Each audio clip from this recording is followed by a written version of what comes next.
Hi, I'm Nicholas O'Connor with Buddha Bugs, and I'm going to show you guys how we pack a tarantula. Typically, you're going to want this paper towel to be moist, but it's going to be unpacked after this video, so it doesn't really matter. But usually, I'll take a single sheet. I like the ones that are like this because it works real good for vials this size. I'll moist it, underneath the water faucet, squeeze all the water out so it's still moist but not actually damp. And so you'll pack it down here at the bottom, give it like a little plate at the bottom. Usually works better when it's moist. Usually, like I said, these ones that have got like split sheets, they work really good for like the 3, 7, and 12 dram. I think this is probably 12 dram vials. It works like the length works really well, so usually like I'll cut it a little bit so it's like just shy of the top, so you can put a little top on it too, but I don't have any scissors, but you get the idea. And usually like I'll use Sharpies. There's a bunch of different like household items that I'll use depending on the size of the spider that I'll use to wrap the paper towel with. Get a nice clean like circular little tunnel for them to run into, because it's real easy to transfer them typically, because they usually just want to run right into the hole when you push them down into it, and so it works out really well. But basically it's to cushion it, so it's not smacking around. So usually like you want the opening, the little tunnel that they're going into to be big enough to where they can fit, obviously, but tight enough to where they're not smacking around the walls, especially because if it's on the little bit more plump side, if it's smacking around inside of the tube, there's a potential for it to cause injury to the abdomen and to burst and to injure the animal. And so usually you want it to be packed to where they fit, and they can move around. It's not super tight. If on the off chance, they try and molt, there's enough space in there for them to, be able to successfully molt. Ideally, if I've got a spider in pre-molt, I won't send it out. But sometimes, it'll happen and you don't expect it. These paper towels are a lot harder to work with when they're dry. So usually I would like cut this with scissors, and that would probably be way safer. But we'll see if I can't like saw it off with this. So then you got like a real nice hole. Makes it super convenient. And usually you can get them real easy. They'll just run straight into it.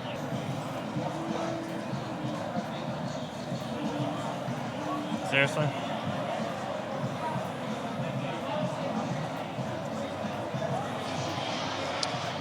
So, see, got enough room to be in there, but he's not going to smack around. Put a little top on it so they can't sort of squeeze around and get anywhere else. They're not smacking against the top. I mean, mostly the paper towel is really just to act as cushion material. And like I said, it's going to be moist, and so it's going to act as like a sort of wicking water bowl as well too, and help control temps as well.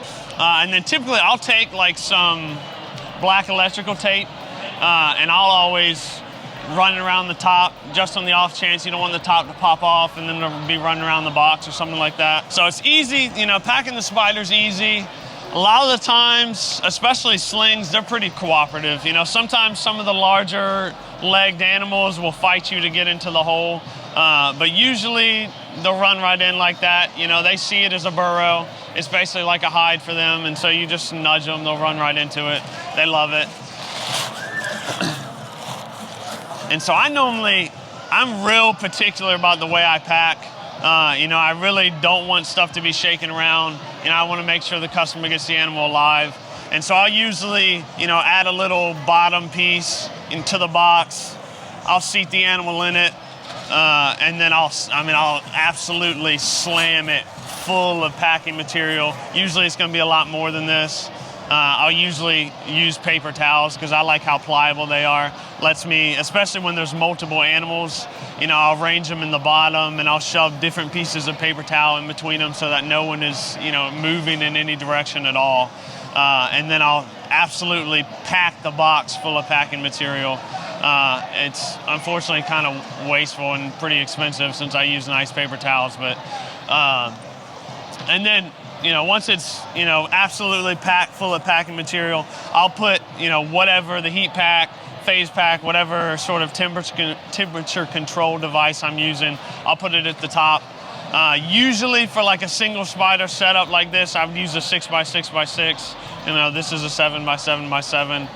It works just fine. If I'm using a heat pack, especially for, a setup like this with a single spider, if I was using a heat pack, I'll take like a thicker bodied chopstick and I'll poke a single hole in the top. These boxes, I use the ones from Redline too. These boxes have got a little bit of ventilation on the corners. And so I typically don't put holes in the box and stuff like you would with a reptile. The inverts really, they don't need as much oxygen as the reptiles do. And so I don't normally put holes in the box, but I will if there's a heat pack in it and it is a small box like a 6x6, I will put at least a single hole in the top. You've got airflow coming from the corners of the box, and then you'll get some airflow from the hole in the top. It doesn't need a lot, but the heat pack does need oxygen to do what it's designed to do. And obviously the animal needs oxygen too, but the invertebrates the amount of oxygen that they need to breathe is vastly smaller than a reptile. And so I don't want to over-ventilate it, but I do want to make sure that there's some ventilation going on. And I will typically have ventilation in the vial as well. Some companies ship the vials with ventilation, some don't.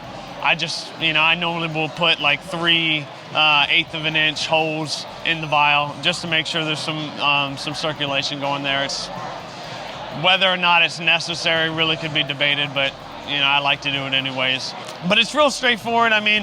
It's not difficult. Typically, I'm real worried about how I ship as far as temps go, and the use of heat packs and stuff. I try to, especially if I'm using a heat pack, I try to not like overextend.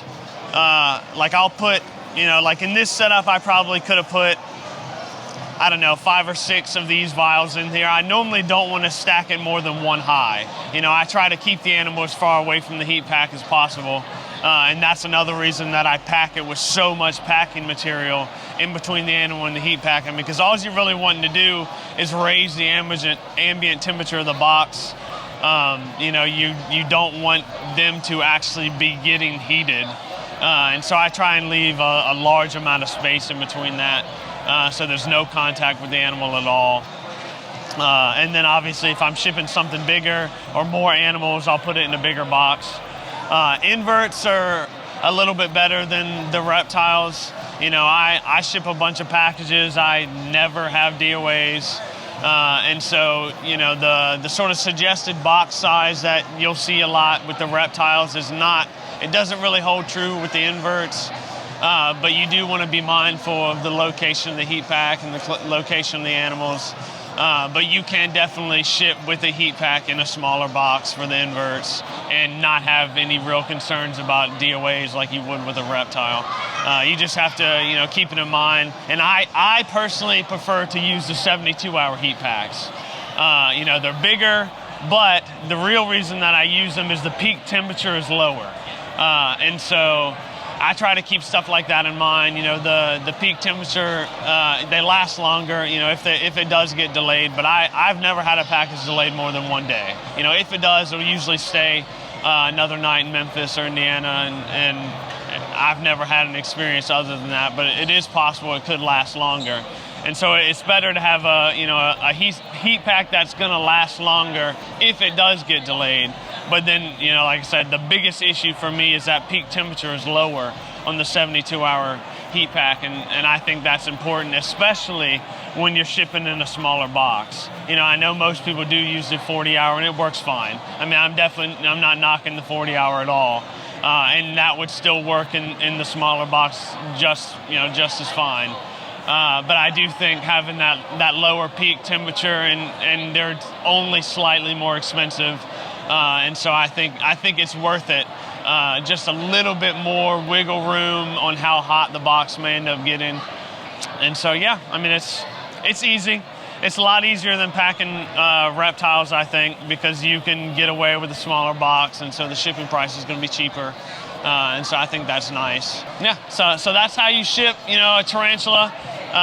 Thanks for watching. And so, I mean, it's exactly the same way for bigger stuff. The only difference is going to be obviously the vial's bigger, maybe the box needs to be bigger.